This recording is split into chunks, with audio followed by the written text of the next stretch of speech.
에베소서 2장 그리스도 예수 안에서 함께 지어져 가느니라 라는 제목으로 말씀을 함께 나누도록 하겠습니다. 바울의 교회는 만물을 충만하게 하시는 이의 충만함이라고 에베소 교회 성도들에게 가르쳤습니다. 교회는 한국 정부, 사회, 기업의 문제를 고치는 대안을 제시하는 진리의 집이라고 가르칩니다. 만물을 충만하게 하시는 이 예수 그리스도의 충만함으로 세상을 충만케 할 수 있다고 합니다. 교회가 한국 사회의 여러 문제점들을 고치고 해결해야 하지만 오늘 한국 교회는 사회의 문제짐이 되고 있습니다. 교회 안에 그리스도의 충만함, 말씀의 충만함이 없기 때문입니다. 교회 안에 그리스도의 충만함, 말씀의 충만함이 있다면 사람의 생각이 아니라 예수 그리스도의 말씀, 진리가 충만해야 세상에 부족한 것들을 채우는 교회가 되는 것입니다. 바울은 교회는 만물을 충만하게 하시는 이의 충만함이다 라고 이야기했는데 그 교회가 충만함입니까? 지금 교회가 세상에 부족한 것들, 그 다음에 어그러진 것들, 불의한 것들을 고쳐나가는 그 충만함입니까? 그렇지 않고 오히려 방관자이지 않습니까? 바울은 교회가 그런 역할을 한다. 교회가 말씀과 진리대로 성도들이 살면 반드시 그런 역할을 하게 된다라고 바울은 말하고 있습니다. 1절 그는 허물과 죄로 죽었던 너희를 살리셨다고 합니다. 바울은 허물과 죄로 인하여 죽은 에베소 교회 성도의 삶을 예수님께서 깨우셨다, 살리셨다고 합니다. 복음을 접하지 못한 에베소 성도들은 자기 이익을 구하며 부지런히 살고 있었으나 이러한 삶은 죄와 허물로 인하여 이미 죽은 삶이라고 말하고 있는 것입니다.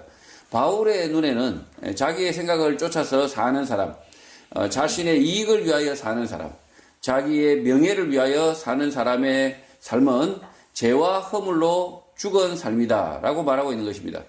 예수 그리스도와 그의 말씀을 깨닫지 못하면 죽은 삶인 것입니다. 이런 에베소 교회 성도들을 예수께서 살리셨다라고 바울은 말하고 있는데 실제 그들은 말씀을 듣고 자신의 죽은 삶을 완전히 바꾸었기 때문입니다. 2절 그때에 너희는 그 가운데서 행하여 이 세상 풍조를 따르고 공중의 권세 잡은 자를 따랐으니 곧 지금 불순종의 아들들 가운데서 역사하는 영이라고 합니다. 바울은 에베소 교회 성도들이 과거 이 세상의 과정, 흐름, 방법을 따라서 삶을 살았다, 걸음을 걸었다라고 말합니다. 또 공중의 권세 잡은 자의 원칙을 따라 살았는데 그 정신, 영은 불순종의 아들 가운데 일하는 영, 정신이라는 것입니다. 이 공중 권세 잡은 자들은 그냥 하늘에 있는 권세 잡은 게 아니고요, 국가 권력입니다. 로마의 권력이고 지금 이 에베소를 통치하고 있는 이 권력을 공중 권세 잡은 자라고 이렇게 이야기하고 있습니다. 예수를 알지 못하면 세상의 흐름, 과정, 풍조를 따라서 삶을 걷게 되는다는 것이고 공중의 권세, 그러니까 국가 권력, 세상 권력 잡은 자들이 말하는 원칙, 규칙에 따라 살게 된다는 것입니다. 이 세상 권력을 가진 자들의 정신, 영은 불순종의 아들 속에서 일하는 영이다, 정신이다 라고 말하는 것입니다. 바울은 세상 권력, 국가 권력이 불순종의 아들이라고 말합니다. 불순종의 어른으로 지칭할 수 있지만 아들, 어린이라고 말하는 이유는 이미 세워진 나라 로마 권력은 악하고 불순종하지만 미완성이라는 것입니다. 세상 악을 바라보는 관점 가운데 잘못된 관점은 완성된 악, 절대악이 있다고 믿는 관점입니다. 이 세상 악 가운데 완성된 악, 절대악은 존재하지 않습니다. 그런 악이 존재한다라고 믿는 것은 악마 숭배, 사탄 숭배입니다. 하나님께서 완전하시다라는 믿음은 가능하지만 완전한 악인이 있다고 믿는 것은 그가 악인을 숭배하기 때문입니다. 바울은 세상 권력, 악의 권력을 불순종의 아들, 어린애라고 말하고 있는 것입니다. 지금 세상에 악이, 절대악이 있다, 완전한 악이 있다라고 믿는 것은 그것은 잘못된 믿음이라는 거죠. 지금 쓸데없는 유튜브나 이런 걸 통해서 보면 딥스테이트 이런 그 다음에 로마 교황청, 뭐 이런 것들이 마치, 세상 악의 권력의 뭐, 이렇게 절대악인 양, 뭐, 그렇게 말하는 사람들이 있습니다. 악마숭배입니다. 악마숭배하는 사람들이 여전히 있다는 거죠, 여전히. 지금도, 이 집단은, 뭐, 외계인들을 숭배하는 사람도 있죠, 외계인. 외계인. 그들이 이 세상을 지배하는 절대 악이다, 뭐, 이렇게 생각하는 사람들입니다. 바울은 이런 것들을 세상 권력, 악의 권력, 그러니까 불순종의 아들이라고 얘기합니다. 어린애, 아들 하니까 뭐, 이렇게 칠들은, 어린애라고 이렇게 바울은 표현하고 있습니다. 이들이, 로마 권력이 뭐, 무시무시하지 않아서, 어린 아이들이라고 얘기하는 게 아니라, 미성숙하다, 미완성이다. 악은, 제 아무리 뭐, 잘 조직한다 한들, 미성숙하다. 그리고 어린애 취급받는다는 거죠. 완전할 수가 없다는 거죠. 3절, 전에도 우리도 다 그 가운데서 우리 육체의 욕심을 따라 지내며 육체와 마음에 원하는 것을 하여 다른 이들과 같이 본질상 진노의 자녀였다고 말합니다. 과거 에베소 교회 성도들은 육체의 욕심을 따라 대화를 하던 사람들이다 라고 바울은 말하고 있습니다. 또 육체와 마음에 원하는 것을 충족하며 살았다. 다른 이들과 같이 본질상 진노의 자녀였다라고 말합니다. 세상 풍조에 따라 살면 진노의 자녀, 마귀의 자녀가 될 수밖에 없는 것입니다. 그러니까 이게 뭐 우리 국민들은 정말 국가가 시키는 일을 아주 잘 열심히 따르려고 하죠.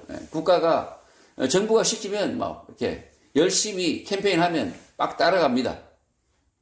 그게 옳습니까? 잘 따져봐야 됩니다.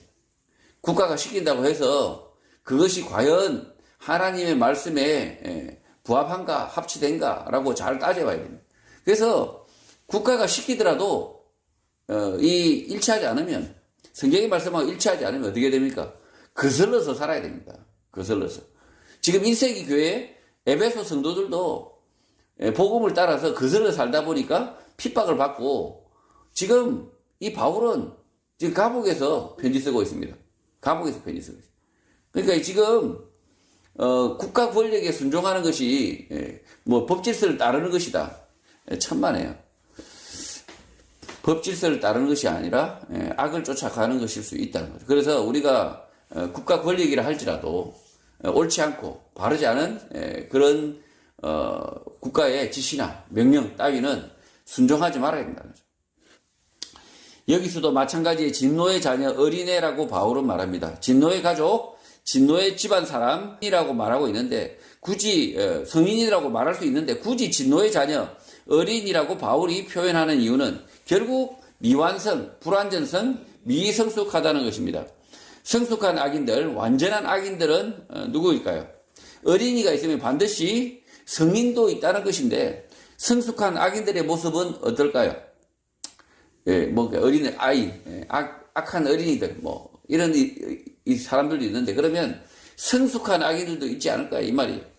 자, 성도의 삶이 한평생 성숙한 성도, 온전한 성도가 되어가는 과정이라면 이 세상에서 성숙한 악인, 극악스러운 악인들은 있죠. 있는데, 그들은 결국 하나님의 진노, 심판의 예정을 따라 소멸된 자들이라는 것입니다. 그러니까 이들이 성숙하지 못하도록 하나님께서 소멸하신다는 거죠.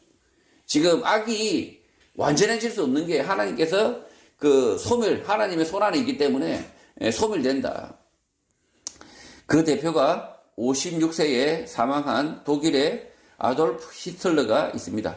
유대인 600만 명을 학살하는 극악스러운 짓을 하고 떠났지만 그가 죽을 때 그 옆에는 평생 숨겨진 여자로 살다 죽기 하루 전 결혼식을 올린 33세 여성 에바 브라운과 함께 자살한 것입니다. 악인들의 마지막 모습을 보면 완전하지도 성숙한 악인의 모습이 아니라 그저 그런 모습으로 최후를 맞은 것입니다. 완전한 악인, 성숙한 악인은 없고 미성숙한 채로 살다가 가는 것입니다. 4절, 긍휼이 풍성하신 하나님이 우리를 사랑하신 그 큰 사랑으로 우리를 불렀다고 말합니다. 여기서 긍휼은 세상 풍조를 따라 살던 우리를 오래 참고 회개하기를 기다리시는 긍휼을 말하고, 지금 오래 참으심의 이유는 하나님이 우리보다 먼저 사랑하셨기 때문이라는 것입니다. 하나님의 큰 사랑은 예수 십자가 죽으심으로 드러난 것입니다. 5절 허물로 죽은 우리를 그리스도와 함께 살리셨고 너희는 은혜로 구원을 받은 것이라고 합니다. 우리가 죄 속에 있을 때 이미 죽었는데 그리스도의 부활 살리심과 함께 살렸다. 그것은 하나님의 은혜로 구원을 받은 것이다 라는 것입니다. 바울은 예수 그리스도를 알지 못하고 자기 생각을 따라 세상 풍조를 따라 살던 때를 죄 속에 있을 때 이미 죽었을 때라고 말하고 있는 것입니다. 예수 그리스도를 알지 못하면 계속 살아도 이미 죽은 것입니다. 특별히 죄를 지은 사람이 아니라 예수 그리스도를 알지 못하는 삶 전부를 말하는 것입니다. 예수 그리스도를 알지 못하면 이미 살았으나 죽었다. 6절 또 함께 일으키사 그리스도 예수 안에서 함께 하늘에 앉히셨다고 바울은 말합니다. 예수님이 무덤에서 부활할 때 그때 우리가 함께 일어났다라고 말하고 있고 예수 그리스도가 하늘 보좌에 앉았을 때 이미 그곳에 우리도 함께 앉았다라고 말하고 있습니다. 바울은 에베소 교인들이 죽지도 않았는데 과거로 말하고 있습니다. 바울은 우리의 부활은 미래가 아니라 예수 그리스도의 부활과 동시에 일어났다라고 말하고 있는 것입니다. 시간의 흐름 속에서는 우리가 이제 시간의 흐름 속에 사는 것이 익숙한 우리는 앞의 일과 뒤의 일을 구분하지만 바울은 지금 시간의 흐름을 이해하지 못하는 것이 아니라 실제 성도의 구원은 예수 그리스도의 부활과 동시에 일어난다라고 말하고 있는 것입니다. 예수 십자가 부활 속에 죄로부터 구원, 완전한 나의 부활도 있었던 것입니다. 지금 바울이 시간을 헷갈린 게 아니라 지금 예수 그리스도께서 부활의 첫날 몸을 일으키셨을 때 에베소 교회 성도들도 일으켰다라고 지금 바울이 이야기하고 있습니다. 심지어 그 죽었던 다윗도 함께 일으켰다. 이렇게 바울은 이야기하고 있습니다. 모든 성도들은 예수 그리스도께서 십자가에서 죽으시고 무덤에서 일어날 때 그때 다 함께 일으켰다라고 이야기하고 있습니다. 우리가 죽어서 장례 지내지고 그리고 나서 부활하는 것이 아니라 실제로는 예수 그리스도의 그 부활 사건 그때 함께 일으켰다라고 이야기하고 있습니다. 과거와 미래가 다 예수 그리스도의 그 무덤에서 부활하심 속에 다 같이 일어난다라고 이야기하고 있다는 거죠. 자, 지금 우리가 이 땅에서 마지막을 맞이합니다. 임종을 합니다. 그러면 그 시간이 곧 우리의 부활의 시간이라. 이해되시나요? 우리가 지금 이 시간에 임종을 맞을 때, 그리스도인들이 임종을 맞을 때, 그때 우리 부활이 어디에 있냐? 예수 그리스도, 2000년 전 그 예수 그리스도의 십자가 부활과 동시에 일어난다. 이 시간에 우리는 이 시간을 속에서 살고 있기 때문에 이것을 이해하지 못하지만, 그러나 바울은 지금 이 흐름을 이해 못하는 것이 아니라 그 2000년 전에 죽은 그 다윗도 모세도 그리고 지금 앞으로 우리의 삶이 마감될 성도들도 실제는 예수 그리스도의 십자가 죽으심과 그 부활 가운데 이미 예수 그리스도의 부활과 함께 부활이 일어난다는 거죠. 그래서 우리 부활은 예수 그리스도의 부활하심, 그 속에 우리의 부활도 있다는 겁니다.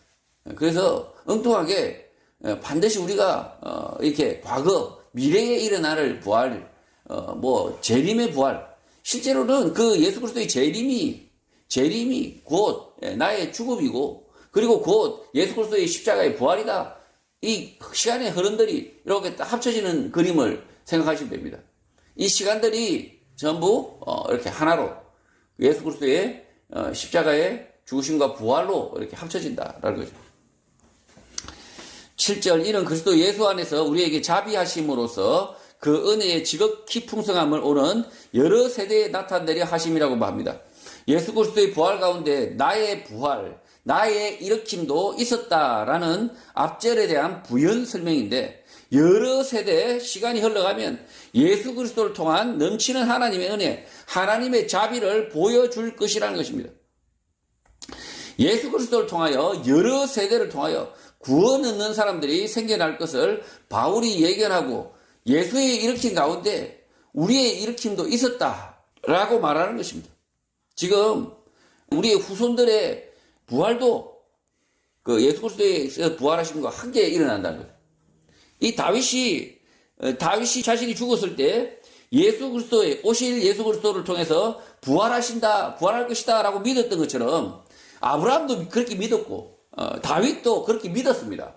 장차 오실 메시아 그리스도와 함께 일어날 것이라고 믿었습니다. 그 다윗은 장차 오실 예수 그리스도에 대한 부활의 믿음이 있었고 우리는 이미 부활하신 그 예수 그리스도의 부활 가운데 우리의 부활도 있다라고 믿고 있다는 거죠. 그래서 이 부활이 미래의 일이 아니고 우리에게는 시간적으로 봤을 때는 과거의 일이다. 그러나 이 과거와 지금 미래가 지금 예수 그리스도 안에 다 있다는 거죠. 8절 너희는 그 은혜에 의하여 믿음으로 말미암아 구원을 받았으니 이것은 너희에게서 난 것이 아니요 하나님의 선물이라고 합니다. 내가 구원을 받은 이유는 예수 그리스도를 믿는 믿음으로 생겨난 것이고 당신의 노력 때문이 아니다. 당신이 잘나거나 착해서 구원받을 만해서가 아니라는 것입니다. 믿음이 생겨났고 구원을 받은 것은 하나님의 선물이라는 것입니다. 내가 깨닫고 믿어 구원 얻은 것으로 생각할 수 있겠지만 그것은 하나님의 선물이라는 것입니다.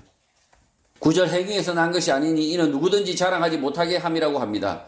사람의 구원은 공로, 노력, 행위가 아니기 때문에 그 어떤 사람도 자랑하지 못한다. 큰 소리 치지 못한다는 것입니다. 지금 교회 안에서 큰 소리 치는 사람들이죠. 교회 안에서는 큰 소리 치지 말라는 거죠. 교회 안에서는 우리가 예수 그리스도를 믿는 믿음 그리고 교회 안에 들어온 것은 결국 우리의 노력으로 이 교회 안에 들어온 것이 아니라 공로, 노력, 행위로 온 것이 아니라 하나님의 자비하심으로 이곳에 교회 성도가 되었다라는 거죠. 10절 우리는 그가 만드신 바라 그리스도 예수 안에서 선한 일을 위하여 지으심을 받은 자니 이 일은 하나님이 전에 예비하사 우리로 그 가운데서 행하게 하려 하심이라고 합니다. 우리는 선한 일들을 하는 예수 그리스도가 창업한 회사의 노동자, 취업자, 회사원들인데 그러니까 예수님께서 창업을 하셨어요. 그래가지고 거기에 노동자, 취업자, 회사원들을 모집하는데 거기에 우리가 선발된 취직한 사람들이라는 거죠. 그 선한 일들, 일거리들은 우리가 그 일을 하며 먹고 살 수 있도록 하나님이 미리 예비하신 것입니다. 먹고 사는 문제, 직장 문제로 고민이 많은 오늘 세상에서 하나님이 미리 예견하여 만들어둔 일, 직장이 우리에게 있다는 것이고 그 일을 하며 우리는 산다는 것입니다. 하나님의 준비하신 좋은 일, 선한 일은 나에게 무엇일까요? 돈을 쉽게 많이 벌 수 있는 그런 일일까요? 아니면 수고하고 무거운 짐을 진 것 같고 땀 흘려 일하지만 소득은 적고 그 일의 결과는 미미해 보이는 것일까요? 지금 예수님께서 새로 이렇게 직장을 만드셨다. 일을 준비하셨다라고 이야기하는데 하나님이 준비하신 일인데 그 일이 아주 쉽게 일하고 돈 많이 버는 그런 일일까? 아니면 아주 그냥 수고하고 무겁고 막 땀 흘려 일하지만 그 결과는 항상 막 보잘것없어 보이는 그런 직장일까요? 어느 쪽일까요? 바울이 말하는 하나님이 예비하신 선한 일, 좋은 일자리는 전자가 아닌 후자, 힘들고 소득이 적은 일일 가능성이 매우 높습니다. 에베소 교회 교인 가운데 주인도 있었고 종도 있었는데 종의 일도 하나님의 예비한 일에 범주에 들어갔던 것을 보면 선한 일, 하나님의 일은 돈벌이, 겉보기와는 무관한 것입니다. 지금 이해되시나요? 지금 하나님이 우리에게 예비하신 일이라고 이야기합니다. 우리가 지금 돈 벌어먹고 살기 위해서 일을 하지만 그 일을 바울은 뭐라고 이야기하냐면 하나님이 예비하신 예수님께서 만드신 창업한 일이다라고 이야기합니다. 왜 그렇습니까? 우리가 구글이나 뭐 마이크로소프트에 취직해야 그게 하나님 일 아닐까요? 예수님께서 만드신 일 아닐까요? 네, 아니라는 거죠. 주인도 있고 종의 일도 있는데 그 어떤 일이든 뭐 돈 많이 벌든 돈 적게 벌든 그것이 중요한 것이 아니라 우리가 예수 그리스도의 말씀을 담고 있기 때문에 우리가 그 어디에 가서 일을 하든 그 일이 예수님께서 하시는 일이다. 예수님께서 사장님이다. 라고 이야기하는 거죠. 지금. 예수님께서 그렇게 만드신 일이다. 라고 이야기합니다. 그래서 지금 우리는 일을 하면서 먹고 살아야 됩니다. 일을 하면서 먹고 살아야 되는데 사장놈이 후하고 좋으면 하나님이 주신 직장이다 생각하고 사장놈이 인색하고 아주 짠돌이고 일만 더럽게 시키고 월급이 짜다 이러면 이건 하나님이 주신 일이 아니다라는 그런 기준이 아니라는 거죠. 짜든 뭐 후하게 주든 이 직장이 다 하나님이 주신 것일 수 있는데 그 이유는 내가 하나님 예수 그리스도의 말씀을 붙들고 그 속에서 살기 때문에. 그래서 어떤 사람은 주인도 있었습니다. 에베소 교회에 주인도 있고 교회 안에 종도 있었습니다. 같은 교회 안에 주인과 종이 있다. 종이 직업입니다. 종이 직업. 그리고 이 사람 주인이 직업입니다. 이게 종을 부리는 게 직업이라고요. 건물주라고요. 건물주. 지금. 그러니까 이게 삼성 이건희가 뭐 생산짓 하고 막 그런 일을 하겠습니까? 부리는 게 일이었잖아요. 마찬가지입니다. 그게 직업이었습니다. 그러면 밑에서 막 이렇게 뭐 웨이퍼 만드는 사람은 반도체 만드는 그런 사람들은 그거 막 돌리는 게 일입니다. 그러나 이 주인이나 종이나 시키는 사람이나 그 일을 하는 사람이나 이 두 사람이 다 예수 그리스도의 종업원이 될 수 있는데 이 두 사람 다 예수 그리스도의 종업원, 예수 그리스도께서 만드신 회사원이 될 수 있는데 그 이유는 예수 그리스도의 말씀을 따르기 때문입니다. 그래서 오늘 많은 교회가 우리 청년들이 좋은 직장에 아주 월급 많이 주는 직장에 복지도 아주 빵빵한 그런 막 이렇게 뭐 연차 뭐 한 20일 주고 막 이런 아주 훌륭한 회사에 들어가기를 우리 부모들이 바라고 그리고 우리 젊은이들이 그렇게 바라지만 하나님이 예비하신 직장, 예수 그리스도께서 예비하신 직장은 죄송하지만 그런 돈벌이 겉보기 하는 관계가 없습니다. 그것이 아니라 예수 그리스도의 말씀을 내가 담고 그 말씀대로 사느냐 그렇게 살지 않느냐의 차이가 있다는 거죠. 11절 거름으로 생각하라. 너희는 그때 육체로는 이방인이요 손으로 육체에 행한 할례를 받은 무리라 칭하는 자들로부터 할례를 받지 않은 무리라 칭함을 받는 자들이라고 합니다. 에베소 교회 성도들은 당시 지배를 하던 로마인도 아니었고 유대인도 아니었고 헬라인, 오늘날 그리스인이라는 것을 생각하라는 것입니다. 이들은 유대인들로부터 무할례자 이방인으로 취급을 받았다는 것입니다. 오늘 한국 사회를 보면 주류 한국인도 아니고 그렇다고 미국인도 아닌 몽골인 정도라는 것입니다. 그런데 여기가 한국 땅이 아니라 몽골 에베소라는 것입니다. 지금 이 바울도 참 고약합니다. 이 바울이 말하고 있는 에베소교의 편집을 하면서 한국 사회에서 야 네가 몽골인 걸 생각하라 이렇게 하면 좀 뭔가 이렇게 와닿았는데 이 몽골 땅에 살고 있는데 이 사람들에게 니네들이 몽골인인 걸 기억하라 이렇게 이야기하면 바울은 유대인이잖아요. 그러니까 뭔가 이렇게 좀 기분이 나쁠 수 있습니다. 많이 기분이 나쁠 수 있어요. 몽골인들이 몽골 사회에 살고 있는데 야 니네들이 몽골인인 걸 기억하라 이런 것처럼 너희들이 에베소 사람인 거 헬라인인 거 기억하라 뭐 이렇게 이야기하고 있다는 거죠. 기분이 나쁠 수 있습니다. 유대인들은 남성의 생식기껏 표피를 자르는 할례를 통하여 민족 결속을 다져왔고 그 유대 민족 가운데 복음이 시작되었는데 그 복음을 처음 받아들인 사람들이 에베소 교회 교인 헬라인이라는 것입니다. 헬라인과 그리스인은 같은 이야기입니다. 헬라인, 그리스인 같은 이야기입니다. 그리고 로마인 따로 있습니다. 유대인 따로 있고 뭐 다 따로 있습니다. 다 따로 있는데 그 중에 너희들은 헬라인이다.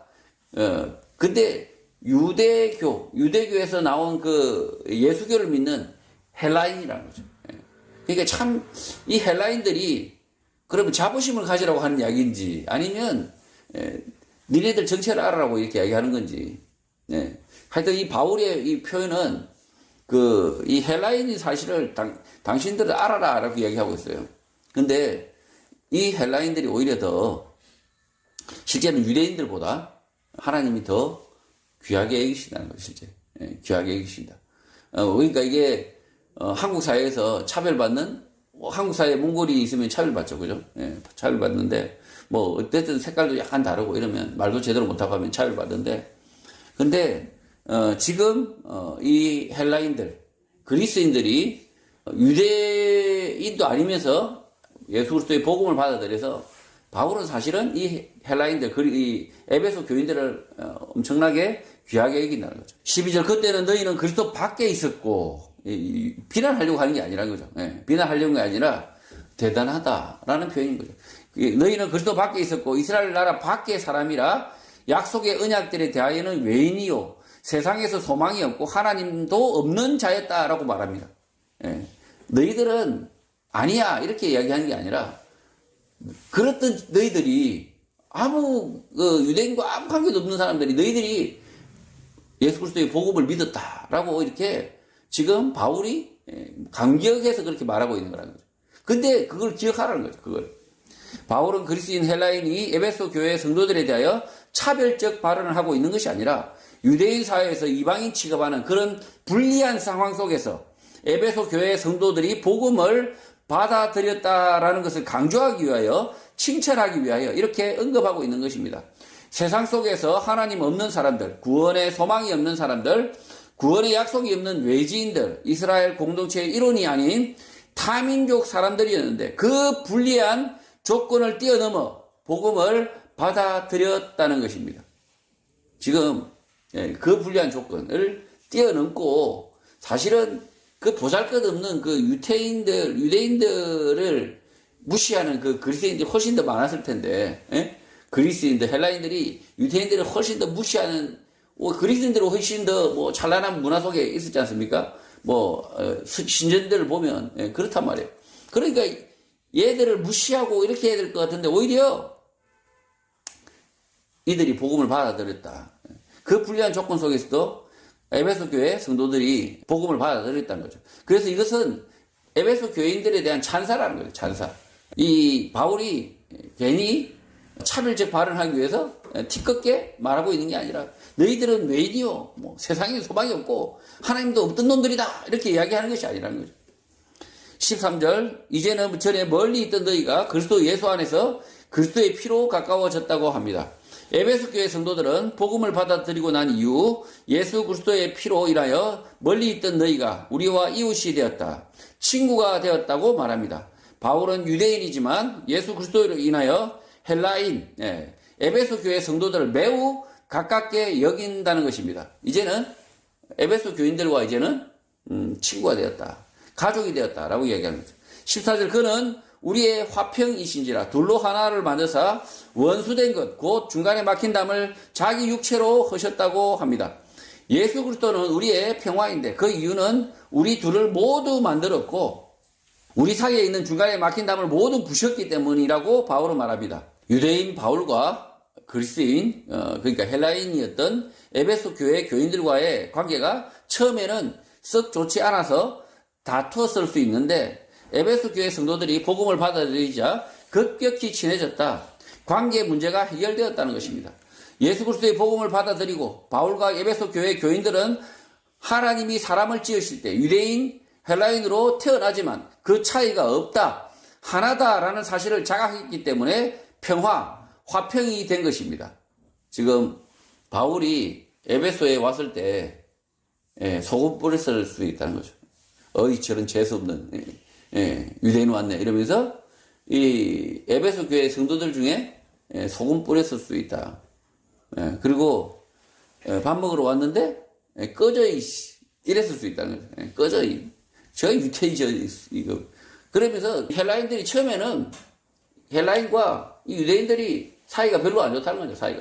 사이가 안 좋았는데, 근데 그 예수 그리스도께서 복음 때문에 이 둘이 헬라인과 유대인들이 어떻게 됐습니까? 막힌 중간에 있는 담이 와르르 무너졌다. 자신들은 인종차별을 열심히 하고 살았는데 헬라인과 유대인들 사이에 차이를 생각하고 담을 쌓고 살았는데 이 담이 허물어져 버렸다는 거죠. 지금 우리 사회에 보면 계속 담을 만들고 있습니다. 다문하면서 오히려 담을 만들고 있어요. 아예 장벽을 만듭니다. 그냥 장벽을. 그걸 말을 안 해야 되는 거죠. 그죠? 사실은 다문화 뭐 이렇게 해서 특별 대우한다든지 이렇게 하는 게 아니라 오히려 그것이 진짜 담을 허물려고 하면 그 차이가 없다고 차이를 없게 만들어야 됩니다. 없게 만들어. 근데 한국 사회는 희한하게도 반대로 갑니다. 아예 나중에 이러다가 외국인 전용 칸 이렇게 외국인 전용 주차장 이런 것도 만들 판이에요. 잘못하면 외국인을 차별하지 않는다면서 오히려 구분해버리는 이런 일이 벌어지는데 지금 유대인과 지금 이 헬라인 에베소 교회 이 두 사람이 처음에는 만났을 때 심지어 꺼져 밥 안 팔아 그 다음에 이렇게 다툼이 있었죠. 다툼이 있었는데 그런데도 불구하고 지금은 예수 그리스도께서 이 중간에 자신의 몸으로 이 둘 사이에 담장을 완전히 허물어 떨었다. 그래서 복음이 들어가는 그 어느 나라도 완전한 평화가 임한다는 완전한 평화가. 그 복음이 들어가는 어떤 그 나라도 지배와 비지배가 이렇게 만들어지는 것이 아니라 하나가 된다라는 거죠. 힘의 평화가 아니라 예수 그리스도의 평화는 이 둘을 완전히 하나로 만든다는 거죠. 15절 법조문으로 된 계명의 율법을 폐하셨으니 이는 이 둘로 자기 안에서 한 세 사람을 지어 화평하게 하셨다고 합니다. 예수 그리스도 안에서 육체의 원한뿐만 아니라 심지어 계명으로 이루어진 조문으로 만들어진 법률도 폐기를 했는데 그 이유는 두 사람을 새로운 사람으로 만들기 위해서 평화를 만들기 위해서라는 것입니다. 한국인과 일본인 사이에 일제시대 원한이 있듯이 유대인과 헬라인 사이에도 원한이 있었는데 그것을 폐기하고 법률 조문도 폐기하여 새로운 사람, 평화를 만들었다는 것입니다. 바울과 에베소 교회 성도들 간에 유대인과 헬라인 간에 원한, 법률의 차이 등이 있었는데 예수 그리스도의 복음을 받은 이후 모두 무시했다는 것입니다. 지금 한국 사회하고 일본 사회하고 갈등하고 있잖아요. 갈등하고 있습니다. 이 갈등을 치유하는 방법이 뭐겠습니까? 한국과 일본이 갈등을 치유하는 방법이 뭐겠습니까? 예수 그리스도의 복음 외에는 없습니다. 예수 그리스도의 복음 외에는 없고요. 이 복음이 들어간 두 나라는 복음을 받은 두 나라는 실제로는 싸우지 않습니다. 싸우지 않고 평화가 만들어집니다. 그러나 그렇지 않은 나라는 꼭 보면 전쟁이 일어나죠. 중동에서 이슬람과 이 충돌이 일어나는 것이죠. 여러 가지 굉장히 국가 간의 전쟁을 보면 종교적 색채가 아주 짙다. 우크라이나도 마찬가지. 사실 러시아 정교회하고 이렇게 상당히 우크라이나 하고 뭔가 갈등이 있는 거죠. 갈등이 있어서 그래서 전쟁이 일어나는데 지금 이 에베소 사람들하고 지금 이 유대인 이 바울과의 이 관계 속에서 보면 이들은 이미 조문으로 되어 있는 법률까지도 서로 이제 무시하는 단계라는 거죠. 무시.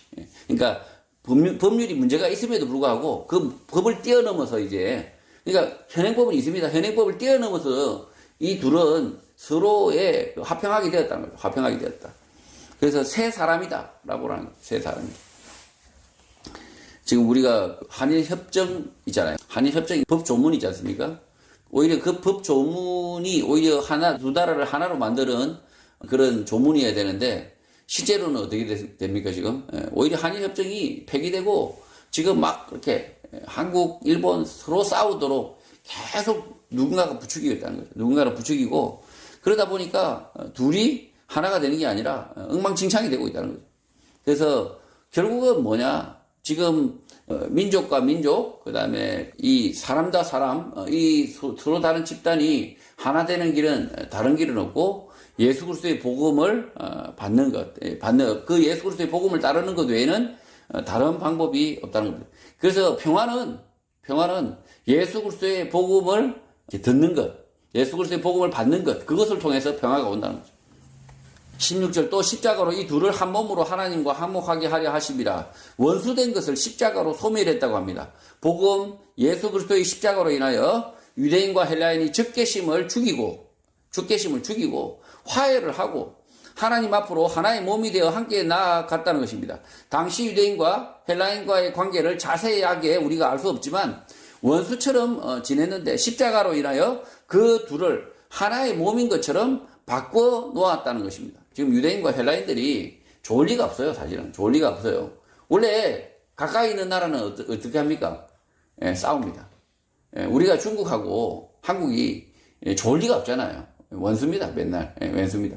멀리 있으면 친구죠. 멀리 있으면 친구고 가까이 있으면 왼수. 집에 있는 남편이 왼수인 거하고 똑같죠. 멀리 있는 남편은 잘생긴 남편. 우리 집에 있는 남편은 왼수. 이렇게 되는 거하고 비슷한데 어쨌든 십자가로 소멸된다.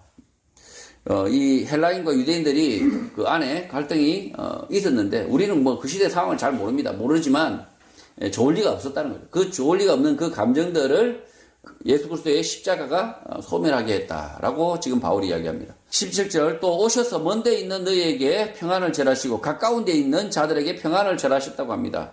예수님은 오셔서 멀리 떨어져 있는 에베소 교회 성도들과 가까이 있는 유대인들에게 평화를 전했다는 것입니다. 에베소 교회 성도나 유대인이나 원래 예수 그리스도와 원수였는데 십자가로 평화를 주셨다는 것입니다. 이게 지금 무슨 이야기냐면 유대인들에게 예수님께서 평화를 주셨다. 이 유대인들과 예수님은 왼수잖아요. 왼수. 이 왼수였는데 예수께서 십자가의 죽으심으로 인해서 화평을 이루었다. 예수님께서 유대인들을 안으셨다는 거죠. 십자가의 죽으심으로 이 유대인들을 안았다. 마찬가지로 멀리 있는 너희도 예수님께서 안으셨다. 그래서 예수님께서 중간에서 이렇게 다 안으셔가지고 이 둘이 여기도 원수, 여기도 왼수인데 이제 다 하나 예수님께서 안으셔가지고 이 너희 둘이가 이제 원수, 너희 둘도 이렇게 원수인데 이제 다 같이 하나가 된다. 평화를 이렇게 만들으셨다라고 이야기한다는 거죠. 좀 이해되시나요? 자, 그러면 한국 땅에서 한번 봅시다. 한국 땅에서 보면 중국이 우리하고 왼수, 한국이 일본하고 왼수. 둘 다 원수인데 이 두 나라, 한국이 중간에서 이렇게 중국하고 친구, 일본하고 친구 이렇게 되면 이 둘이가 친구 될 수 있죠, 그죠? 셋이 모이면 같이 놀게 된다는 거죠. 학교 문제 왕자도 마찬가지라는 거죠. 내가 중간에 있습니다. 이쪽하고도 원수였고 이쪽하고도 원수였는데, 그죠? 그럼 이 둘이 또 원수가 될 가능성이 굉장히 크죠? 그래서 이 세 친구가 원수처럼 지냈는데 제가 이 친구하고 화해를 한 거예요. 화해해서 친구가 되었고 이 친구하고도 제가 원수가 됐는데 화해하고 친구가 되었어요. 그래서 놀다 보니까 이제 이 셋이서 같이 놀게 됐다는 거죠. 지금 이걸 이야기하고 있다는 거예요. 그래서 17절은 에베소 교회 성도와 유대인과 그리고 이 예수 그리스도께서 중간에서 이 모두를 화평을 만들었다라고 지금 이야기하고 있는 겁니다. 18절 이는 그로 말미암아 우리 둘이 한 성령 안에서 아버지께 나아감을 얻게 하려 하심이라고 합니다. 헬라인과 유대인들은 서로 각자였는데 예수 그리스도로 인하여 하나의 영으로 하나의 진리로 하나님 아버지께 나아간다는 것입니다. 예수 그리스도로부터 온 진리는 사람을 하나로 묶지만 사람이 지어낸 거짓은 사람들을 분열시키는 것입니다. 예수님의 말씀, 진리는 헬라인들 속에서 평화를 만드시고 유대인들 속에서도 평화를 만드는데 헬라인 에베소 교회 성도나 유대인인 바울이나 하나의 진리로 하나님께 나아간다는 것입니다. 19절 그러므로 이제부터 너희는 외인도 아니요 나그네도 아니요 오직 성도들과 동일한 시민이요 하나님의 권속이라고 합니다. 에베소 교회 성도들은 이제부터 바깥 사람, 외국인도 아니고 성도들과 같은 시민들, 하나님 집의 식구들이라고 하는 것입니다. 에베소 교회 성도들은 예루살렘에 모여있는 유대 성도들과 동등한 시민들, 하나님 안에서 한 가족이라는 것입니다. 20절 너희는 사도들과 선지자들의 터 위에 세우심을 입은 자라. 그리스도 예수께서 친히 모퉁이 돌이 되셨다고 합니다. 사도들은 예수님의 12 제자들과 바울을 일컫고 선지자들은 구약의 선지자들을 일컫는데 에베소 교회는 이 구약과 신약 가운데 세워져 있고 예수님께서 친히 모퉁이 돌이 되셨다는 것입니다.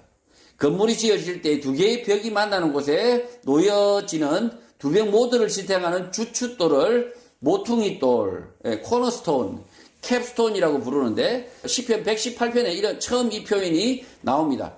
구약과 신약의 두 벽을 지탱해야 하는 중요한 돌, 주춧돌, 대장돌, 모퉁이돌이라고 표현하는데 그가 예수 그리스도인 것입니다. 시편 118편 22절입니다. 건축자가 버린 돌이 집 모퉁이의 머릿돌이 되었나니. 시편의 이 표현은 다윗이 사울에게 쫓기는 신세였으나 결국 이스라엘 왕국의 왕이 되었고 하나님의 구원 약속, 구약의 성취를 가져오는 아브라함의 계보를 다윗 자신이 이었다라는 감격의 시인 것입니다. 그러나 이 다윗의 시편 모퉁이돌 표현은 바울에 의해서 예수 그리스도가 진짜 모퉁이돌이 되시는데 예수님은 구약, 신약의 두 벽을 모두 지탱하는 머릿돌이라는 것입니다. 또 지금 에베소 교회에 머릿돌이라는 것입니다.